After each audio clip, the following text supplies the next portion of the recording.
Hello everyone, welcome back to this channel. Today I will discuss some of the model MCQs part 2 that might come for nursing exams. And in case if you haven't watched the part 1 of this video, you can click in the I button in the right top corner of this video after watching this video. Question number 11. What baseline observations does the nurse need to undertake prior to a blood transfusion? Option A, BMI, temperature and blood pressure. Option B, pulse, BMI and blood pressure. Option C, blood pressure. Option D, blood pressure, temperature, pulse and respiration or respiratory rate, depth and rhythm. Here the question asked here is about the nurse, what the nurse need to do before blood transfusions. Before blood transfusion, we should always remember the nurse should always check the vital signs of the patient to get the baseline data of the patient. Why we have to check the vital signs? Because if there is any blood transfusion reaction, there will be changes in the vital signs of the patients. So by having this baseline data, we can compare the data, then we can conclude that the patient has blood transfusion reaction. So the correct option here is option D, which is blood pressure, temperature, pulse and respiration, which is TPR. And in TPR we have to assess, while assessing the pulse of the patient, we have to check the rate of the pulse and all, the rhythm of the pulse, and at the same time for checking respiration, we have to check the rate, depth and rhythm of the respiration. Question number 12. What does the term oliguria means? Option A, reduce urine output. Option B, increase urine output. Option C, no urine output. Option D, infected urine. What is reduced urine output means? Reduced urine output is called oliguria. So the correct option here is option A, which is reduced urine output. And what is the term used in case there is increase in urine output? In case there is increase in urine output, the term is called polyuria. And for no urine output, the term is called anuria. And sometimes they also call it anuresis. And infected urine is when the patient have UTI or urinary tract infection, so the urine become infected. Question number 13. Assessment of patient's nutritional needs should take into account option A, age, ethnicity, weight and social status. Option B, age, ethnicity, weight, religion and social status. Option B, physiological needs, religion, cultural and age-related needs, requirement and request. Option D, age, height and weight. So the correct option here is option C, which is physiological needs, religion, cultural, age-related needs. So here the question is asked about what the nurse should consider while assessing the nutritional needs of the patient. First, what we need to assess for physiological needs. To assess that, we have to check the BMI of the patient. For checking BMI, we have to know the height and weight of patient. So after we calculate the BMI, we will come to know whether the patient is underweight or not. And if patient is underweight, that means he has physiological needs, and means he needs lots of nutrients and all. And then religions, there are some religions which prohibits eating of certain foods or animals, so we have to consider that also. And then culture, there are some people like they are vegetarians and some are non-vegetarians. And age related is like some of, like for young children who are at the age of like they are in the growing age, so for them they need a lot of nutrients for that child to grow. Question number 14. Biometrical impedance refers to option A, malnutrition. Option B, another term for BMI. Option C, an electrical measurement of total body water compared to body fat. Option D, the amount of electrical activity in muscles. So here in this question, we have to know what is biometrical impedance. Sometimes it is also called as bioelectrical impedance. And what is it? This one. It's the method of analyzing or estimating the body composition. Like body fats, water, and muscles. So in this biometrical impedance, it is a test of analyzing the body compositions of the percentage of body fats, percentage of water, and percentage of or the muscles, the lean muscles of the person. So the correct option here is option C, which is an electrical measurements of total body water compared to body fats. Question number 15. Body mass index is option A is a measurement of body fats based on height and weight. Option C is no longer used to assess fat based on height and weight. Option C can be applied only to men. Option D can only be applied to women. So what is body mass index? Body mass index, also called BMI, it is a measurement.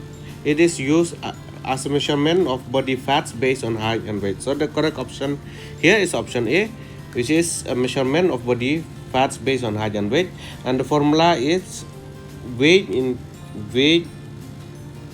kg,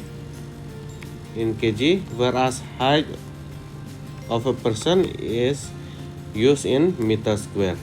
So here the BMI is used to categorize the person as underweight, normal, overweight, and obese. And this BMI or body mass index can be applied to both men and women. Question number 16. Anthropometric measurements include option A, neck to head circumference, mid upper arm circumference and skin fold thickness. Option B, mid upper thigh circumference and skin fold thickness. Option C, waist circumference, mid upper arm circumference and skin fold thickness. Option D, hip to waist ratio, mid upper arm circumference and skin fold thickness. The correct option here is option D, which is to find the ratio of hip to waist and the mid upper arm circumference and skin fold thickness. So first we should know what is anthropometric measurements. It is the measurements that can be used to estimate the body fats in the persons or to find the regional fats deposits or the fats distributions in the body of persons. Here what they do, they take the measurements of the hip of the persons and the waist measurement and they find the ratio of that measurements. Then they use to measure the mid upper arm circumference also with the help of measuring tape, and then the skin fold thickness with the help of caliper. In that caliper we can just take usually they measure it like the skin fold thickness of the abdomen. They will pinch the fats deposits in the abdomen and then they will measure it with the help of caliper, and from there they will know how much centimeter the fats deposit is there in the abdomen.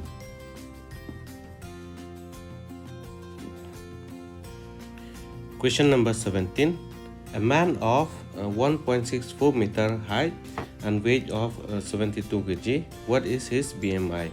Option A, 27.6, option B, 26.7, option C, 37.6, option D, 36.7. We know the formula for BMI is weight in kg divided by height in meter square. So the data is already given, so we just have to substitute the data. The weight is 72 kg and the height is 1.64 meter square, so we have to divide 1.64 multiplied by 1.64, which is equal to 72 divided by 1.64 multiplied by 1.64, it's equal to 2.6896. So if we divide 72 by 2.6896, the answer will be 26.769 something. So we can take up to one decimal only. So the answer is 26.7. So the correct answer here is option B, which is 26.7. Question number 18. Pain is assessed by option A, listening to the heart rate when the patient is at rest. Option B, the use of observation, questioning and assessment tools. Option C, the calculation of the heart rate multiplied by the respiratory rate. Option D, measuring the amount of glucose in the urine. The correct option here is option B, which is use of observation, questioning and assessment tools. To assess the pain, there are many tools for assessing pains. For example, the numerical pain rating scale.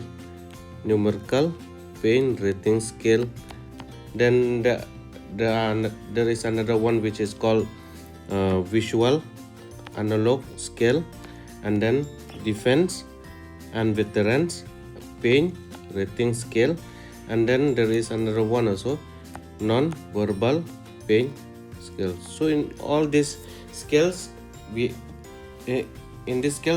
are some scales which we have to observe for the grimace of the patient to know how much the pain the patient is having, and some of these scales we have to question the patient, like how much is the pain, and then rate it on the pain scale.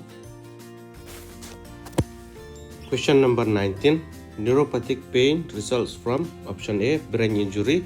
Option B, damage to the spinal cord. Option C, a malfunctioning of the peripheral or central nervous system. Option D, poor communications.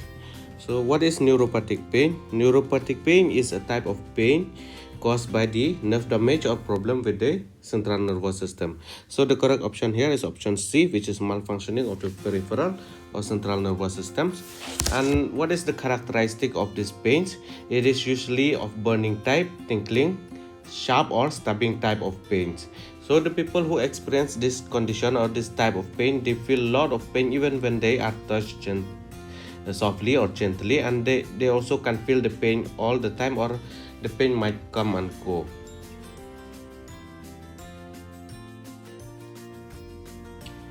Question number 20. In which of the following situations should hand hygiene be performed? Option A, before direct contact with patient. Option B, prior to inserting a urinary catheter. Option C, after disconnecting IV set from patient. Option D, all of the above. Here, according to WHO, there are 5 moments of hand hygiene. 5 moments of hand hygiene. Number 1 is before touching the patient. Number 2, before clean or aseptic procedure. Number 3, it's after body fluids exposure. And number 4, after touching the patient. Number 5, after touching patient surrounding.